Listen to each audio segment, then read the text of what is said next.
La música cesó. Hubo aplausos y gritos prolongados pidiendo más. Pero Catherine Jones negó taxativamente con la cabeza al director de la orquesta e hizo un movimiento como para abandonar el escenario. Las peticiones de repetición continuaron. De nuevo negó ella con la cabeza y me pareció que el gesto era casi de enfado. Entonces ocurrió un extraño incidente. Ante la prolongada solicitud de la primera fila, el director de la orquesta de color empezó a improvisar una melodía, como para inducir a Catherine Jones a que cambiara de opinión. En su lugar, ella se volvió hacia él y le espetó: ¿No me ha oído decir que no? Y luego, inesperadamente, le dio una bofetada. La música cesó y el murmullo de risas se apagó de pronto, cuando resonó un disparo ahogado, pero claramente audible. Nos pusimos en pie de inmediato, pues el sonido indicaba que se había producido dentro o cerca de la casa. Una carabina dio un gritito, pero cuando un gracioso exclamó: «César ha vuelto al gallinero», la momentánea confusión se disolvió en carcajadas. El presidente del club, seguido por varias parejas de curiosos, salió a echar un vistazo, pero ya el resto del público se movía por la pista a las notas de Good Night Ladies que tradicionalmente clausuraban el baile. Me alegré de que se hubiera acabado. El chico con quien había ido salió a buscar el coche y yo llamé a un camarero para pedirle mis palos de golf, que estaban en el almacén del piso superior. Atravesé despacio el porche y esperé, preguntándome de nuevo si Charlie Kincaid se habría ido a casa. De repente me di cuenta de esa extraña manera en que uno se da cuenta de algo que lleva minutos ocurriendo, de que dentro había un tumulto. Las mujeres daban chillidos. Una voz exclamó: «¡Santo Dios!». Luego el ruido de una estampida por las escaleras interiores y pasos que corrían arriba y abajo por el salón de baile. De alguna parte salió una chica y se cayó de bruces, desmayada. Casi a continuación hizo lo mismo otra, y oí una voz frenética de hombre que gritaba por teléfono. Luego, pálido y sin sombrero, un joven echó a correr por el porche y me tomó del brazo con una mano fría como el hielo. «¿Qué pasa?», grité. «¿Un incendio? ¿Qué ha ocurrido?». «Mary Bannerman está muerta en el vestuario de mujeres, de un disparo en la garganta». El resto de aquella noche es una serie de visiones que no parecen guardar relación entre sí, que se suceden con bruscas transiciones instantáneas como las escenas de las películas. Había un grupo discutiendo en el porche, ora a voces fuertes, ora mitigadas, sobre lo que se debía hacer y cómo debían ser sometidos al tercer grado en aquel mismo momento todos los camareros del club, incluso el viejo Moses, que Mary Bannerman había sido atacada y asesinada por un negro. Era la hipótesis inmediata e indiscutible. En los primeros momentos de irracionalidad, quien lo hubiese puesto en duda habría resultado sospechoso.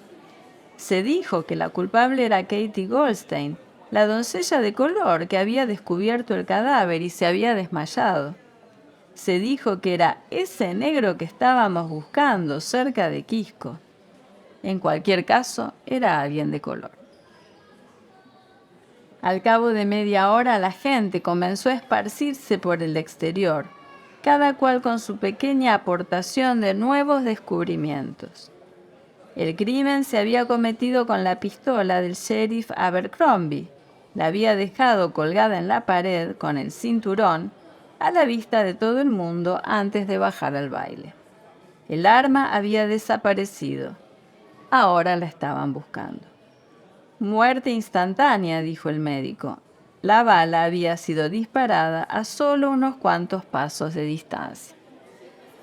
Luego, pocos minutos después, salió otro joven y dio la noticia con voz fuerte y grave. Han detenido a Charlie Kincaid. Empezó a darme vueltas la cabeza.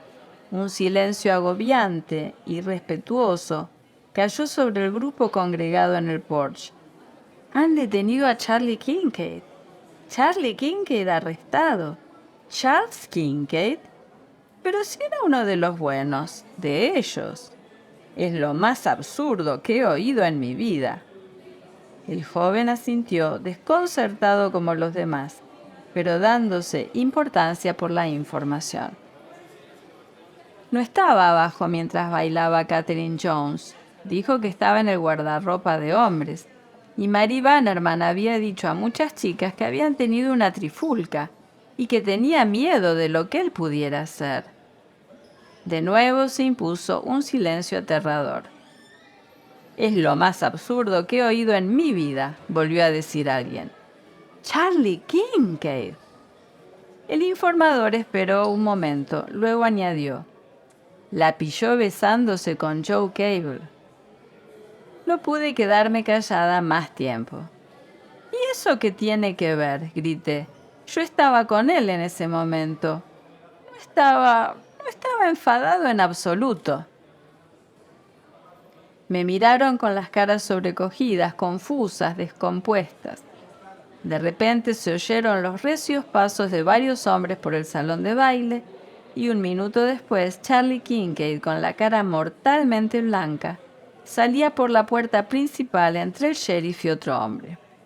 Atravesaron el porche deprisa, descendieron los escalones y desaparecieron en la oscuridad. Un momento después se oyó el ruido de un automóvil que arrancaba.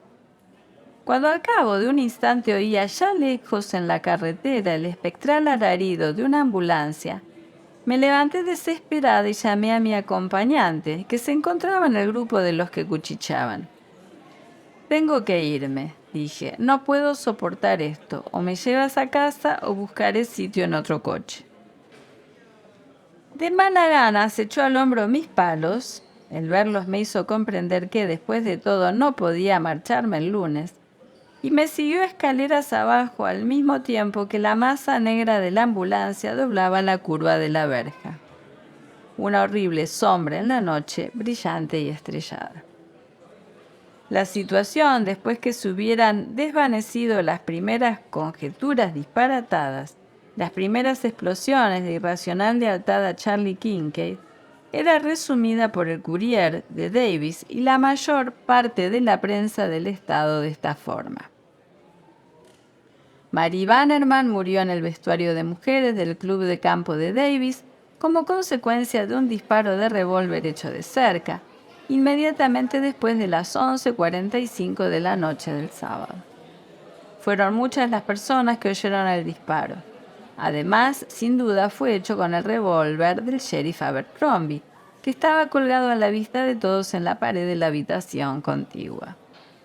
Cuando tuvo lugar el asesinato, Abercrombie se encontraba en la planta baja, en el salón de baile, como pudieron testimoniar numerosos testigos. No se ha encontrado el revólver. Por lo que se sabía hasta el momento, la única persona que se encontraba en la planta superior en el momento de hacerse el disparo era Charles Kincaid. Estaba prometido con la señorita Bannerman, pero según varios testigos habían tenido una seria discusión aquella noche. La propia señorita Bannerman había mencionado la pelea, añadiendo que estaba asustada y quería mantenerse lejos de él hasta que se tranquilizase. Charles Kincaid afirmó que en el momento de sonar el disparo estaba en el guardarropa de hombres, donde de hecho lo encontraron inmediatamente después de descubrirse el cadáver de la señorita Bannerman. Negaba haber tenido ninguna discusión con la señorita Bannerman. Había oído el disparo, pero no le había llamado la atención. De pensar algo, pensó que alguien andaba pegando tiros por la calle. ¿Por qué se le había ocurrido quedarse en el guardarropa durante el baile? Por ninguna razón especial. Estaba cansado. Estaba esperando a que la señorita Bannerman quisiera regresar a casa. El cadáver fue descubierto por Katie Goldstein, la doncella de color, a quien encontraron desmayada cuando un grupo de chicas subió a la planta alta a recoger los abrigos. Al volver de la cocina donde había estado comiendo un poco, Katie encontró a la señorita Bannerman con el vestido húmedo de sangre, ya muerta, en el suelo. Tanto la policía como los periódicos concedían importancia a la distribución de la segunda planta del club de campo. Consistía en 3 habitaciones: el vestuario de mujeres, el guardarropa de hombres, en los respectivos extremos, y en medio una habitación que se utilizaba como almacén y para guardar los palos de golf. Las habitaciones de hombres y mujeres no tenían más salida que a esta pieza, unida por una escalera al salón de baile de la planta baja y por otra a la cocina. Según el testimonio de los 3 cocineros negros y del jefe de los Cádiz, blanco, nadie excepto Katie Goldstein había subido aquella noche por la escalera de la cocina. Por lo que recuerdo, al cabo de 5 años, lo anterior es un resumen bastante exacto de la situación cuando Charlie Kincaid fue acusado de asesinato en primer grado y procesado. Había otros sospechosos, negros sobre todo, por solidaria instigación de los amigos de Charlie Kincaid, y se practicaron varias detenciones, pero nada salió de ellas, y hace tiempo que he olvidado los motivos en que se basaron. A pesar de la desaparición de la pistola, un grupo defendió obstinadamente que había sido suicidio y propuso ingeniosas razones para explicar la ausencia del arma. Ahora, cuando se sabe cómo acaeció la muerte brutal y violenta de Marie Bannerman, me sería fácil decir que, de entre todo el mundo, solo yo creí en todo momento a Charlie Kincaid. Pero no fue así. Pensé que la había matado y al mismo tiempo supe que le quería con toda mi alma. Que fuese yo quien primero encontró la prueba que lo puso en libertad no se debió a mi fe en su inocencia, sino a la rara intensidad con que se graban en mi memoria ciertas escenas cuando me encuentro en un estado de excitación, de tal forma que recuerdo todos los detalles y cómo los detalles me afectaron en su momento. Una mañana de principios de julio, cuando la acusación contra Charlie Kincaid parecía más firme, el horror que me había producido el asesinato me abandonó durante unos momentos y comencé a pensar en los sucesos de aquella noche obsesiva. Algo que Marie Bannerman me había dicho en el vestuario se me escapaba obstinadamente y me incomodaba, no porque lo creyera importante, sino solo por no poder recordarlo. Se me había escapado, como si formara parte de la fantástica corriente subterránea de la vida de la pequeña ciudad. Con tanta intensidad había percibido aquella noche. La sensación de que había cosas en el aire, viejos secretos, antiguos amores y venganzas, y situaciones pendientes de resolución, que yo, una extraña, nunca podría llegar a comprender.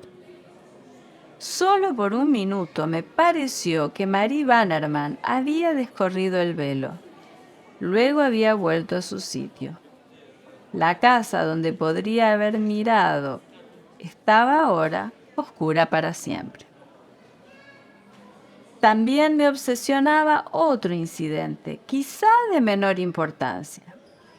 Los trágicos acontecimientos de unos minutos después lo habían apartado de la cabeza de todos, pero yo tenía la fuerte impresión de que durante un breve periodo de tiempo no había sido yo la única persona sorprendida. Cuando el público pidió otro baile a Catherine Jones, su mala disposición fue tan violenta que la llevó a dar una bofetada al director de la orquesta. La desproporción entre la ofensa de él y el desprecio de la negativa me volvía a las mientes una y otra vez. No había sido natural, o bien lo que tenía mayor importancia no había parecido natural. Teniendo en cuenta el hecho de que Catherine Jones había estado bebiendo, era explicable. Pero me preocupaba ahora como me había preocupado entonces. Más por conjurar a aquel fantasma que por hacer averiguaciones persuadía a un joven servicial de que me hiciera el favor de avisar al director de la banda. Se llamaba Thomas y era muy moreno y cándido, así como un virtuoso de la batería, y no hicieron falta más de 10 minutos para sonsacarle que el gesto de Catherine Jones le había sorprendido tanto como a mí. La conocía desde hacía mucho tiempo. Le había visto bailar desde que era niña. Incluso la danza de aquella noche era una de las que había ensayado con su orquesta una semana antes. Y pocos días después ella había ido a verlo para disculparse. Sabía que lo haría, concluyó él. Es una chica de buen corazón. Mi hermana Katie fue su niñera desde que nació hasta que fue a la escuela. ¿Su hermana? Katie, la doncella del club de campo, Katie Goldstein. Habrá leído el nombre en los periódicos a propósito del juicio de Charlie Kincaid. Es la doncella, Katie Goldstein. Es la doncella del club de campo que encontró el cadáver de la señorita Bannerman. ¿Así que Katie fue la niñera de Catherine Jones? Sí, señora. Al volver a casa, interesada pero insatisfecha, hice a mi acompañante una rápida pregunta. ¿Catherine y Mary eran buenas amigas? Sí, sí, respondió sin dudarlo. Aquí todas las chicas son buenas amigas, excepto cuando hay dos que quieren pescar al mismo hombre. Entonces se acaloran un poco. ¿Por qué crees que Catherine no se ha casado? ¿No ha tenido muchos pretendientes? De vez en cuando. Solo le gusta a la gente para un día o así cada vez. Es decir, todos excepto Joe Cable. Una escena me asaltó entonces y me abatió como una ola efervescente. Y de pronto, con la cabeza estallándome por el impacto, me acordé de lo que Mary Bannerman me había dicho en el vestuario. ¿Quién más lo ha visto? Había vislumbrado por el rabillo del ojo a alguien más, una figura que pasó tan deprisa que no pude identificarla. Y de repente, al mismo tiempo, me pareció ver esa figura, como si también yo hubiera tenido una vaga conciencia de ella en aquel momento, de la misma forma que se es consciente del aspecto o el entorno familiar de una calle, mucho antes de tener ninguna sensación de reconocerla. En el rabillo del ojo quedó sellada una figura fugitiva, que bien habría podido ser Catherine Jones. Pero cuando tuvo lugar el disparo, Catherine Jones estaba en presencia de más de 50 personas. ¿Podía creerse que Katie Goldstein, una mujer de 50 años, que habían conocido y en quien habían confiado como niñera 3 generaciones de habitantes de Davis, hubiera disparado a sangre fría contra una muchacha joven por orden de Catherine Jones? Pero cuando tuvo lugar el disparo, Catherine Jones estaba en presencia de más de 50 personas. La frase estuvo palpitando en mi cabeza toda la noche, adoptando fantásticas variaciones, dividiéndose en frases más cortas, en segmentos, en palabras sueltas. Pero cuando tuvo lugar el disparo, Catherine Jones estaba en presencia de más de 50 personas. Cuando tuvo lugar el disparo. ¿Qué disparo? El disparo que oímos. Cuando tuvo lugar el disparo. Cuando tuvo lugar el disparo. A la mañana siguiente, a las 9 en punto, con la palidez del insomnio oculta bajo tal cantidad de colorete como nunca me había puesto hasta entonces, ni nunca me puse después, subí el destartalado tramo de escaleras de la oficina del sheriff. Abercrombie, enfrascado en la correspondencia matutina, levantó los ojos con curiosidad cuando entré. «Fue Catherine Jones», grité, haciendo un esfuerzo para impedir que la histeria se notara en la voz. «Mató a Marie Bannerman de un disparo que no oímos porque la orquesta estaba tocando y todo el mundo estaba arrastrando sillas. El disparo que oímos fue el que hizo Katie por la ventana después que hubiera cesado la música, para proporcionar una coartada a Catherine». Tenía razón, como todo el mundo sabe ahora, pero durante una semana, hasta que Katie Goldstein se desmoronó bajo un interrogatorio salvaje e implacable, nadie me creyó. Ni siquiera Charlie Kincaid, como confesó más tarde, se atrevía a pensar que pudiese ser cierto.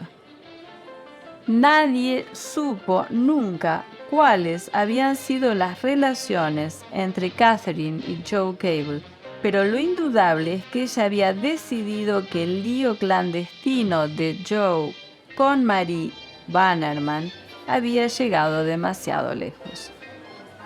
Marie fue por casualidad al vestuario de mujeres mientras Catherine se vestía para el baile. Y también este punto queda un tanto oscuro, pues Catherine sostuvo en todo momento que Marie llevaba el revólver, la amenazó con él, y en la consiguiente lucha se disparó el gatillo. A pesar de todo, siempre me gustó bastante Catherine Jones, pero en justicia debe decirse que solo un jurado muy excepcional y simplón la hubiera dejado salir con 5 años.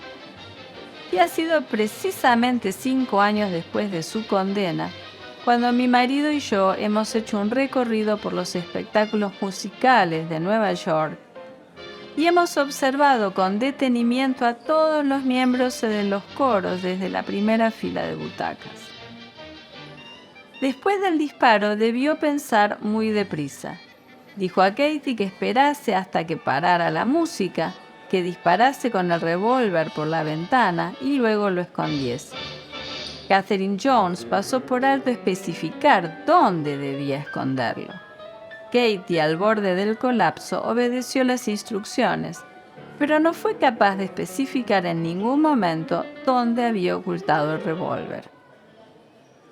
Y nadie lo supo hasta un año después, cuando Charlie y yo estábamos en nuestra luna de miel, y la fea pistola del sheriff Abercrombie cayó del saco de mis palos de golf en la pista de Hot Spring. La bolsa debía estar apoyada junto a la puerta del vestuario. La temblorosa mano de Katie dejó caer el revólver en el primer hueco que encontró. Nosotros vivimos en Nueva York. Las pequeñas ciudades nos hacen sentir incómodos a los dos. Todos los días leemos algo sobre las olas de criminalidad de las grandes ciudades, pero una ola es al menos algo tangible contra lo que se pueden tomar precauciones. Lo que temo sobre todas las cosas son las profundidades desconocidas, la telaraña y el discurrir insondables, las formas secretas de las cosas que se deslizan por la oscuridad opaca bajo la superficie del mar.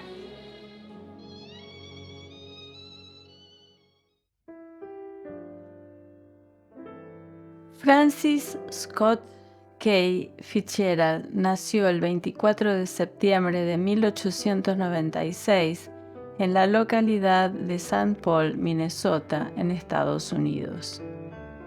Su padre se llamaba Edward Fitzgerald y su madre Molly McQuillan. Creció en una familia católica irlandesa. Estudió en colegios católicos y luego en la Universidad de Princeton, sin llegar a graduarse, y en 1917 se alistó en el ejército para participar de la Primera Guerra Mundial. Después del triunfo de su primera novela, A este lado del paraíso, de 1920, Scott Fitzgerald dedicó todo su tiempo a la literatura. El mismo año de A este lado del paraíso apareció su primer libro de relatos cortos, Transgresores y filósofos. El 3 de abril del año 1920 contrajo matrimonio con Zelda Zaire, nacida en 1900, con quien tuvo una hija llamada Frances, que nació en el año 1921. Se trasladó a Francia junto con su mujer, donde acabó de escribir la que se considera su gran obra o su obra maestra, El Gran Gatsby, publicada en 1925, que relata la historia del éxito y posterior decadencia de un traficante de alcohol durante la ley seca. Zelda, también escritora, fue fundamental para Fitzgerald, ya que fue su inspiración y compañía en el diseño de Gloria que les tocó vivir y el centro de sus preocupaciones a partir de 1930, en que fue diagnosticada como esquizofrénica. De hecho, Zelda murió en un incendio, el del sanatorio psiquiátrico donde estaba recluida, en 1948. Una de las amantes de Scott Fitzgerald fue la columnista de Sociedad Sheila Graham, quien escribió un libro sobre su relación con el escritor en Lecciones de un Pigmalión. Scott Fitzgerald fue miembro de la llamada Generación Perdida, grupo literario que también incluía entre sus filas a escritores como Ernest Hemingway o John Dos Passos. Parte de sus ensayos fueron reunidos en el libro Sobre la escritura. Su estilo, directo y cuidado, solía plasmar con carácter satírico las interacciones de los individuos pertenecientes a la sociedad acomodada estadounidense en la feliz década de los años 20, denominada por el propio autor la era del jazz. También trabajó en la industria cinematográfica de Hollywood escribiendo guiones. Algunos de los títulos más conocidos como novelas son Hermosos y Malditos, de 1922, El Gran Gatsby, de 1925, Suave es la noche, de 1934, El último magnate, de 1941.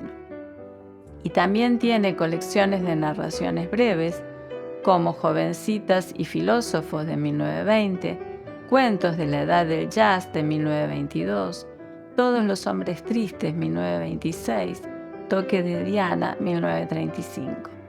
Gran parte de estos relatos habían aparecido en su colaboración con diversas publicaciones, entre ellas The Saturday Evening Post.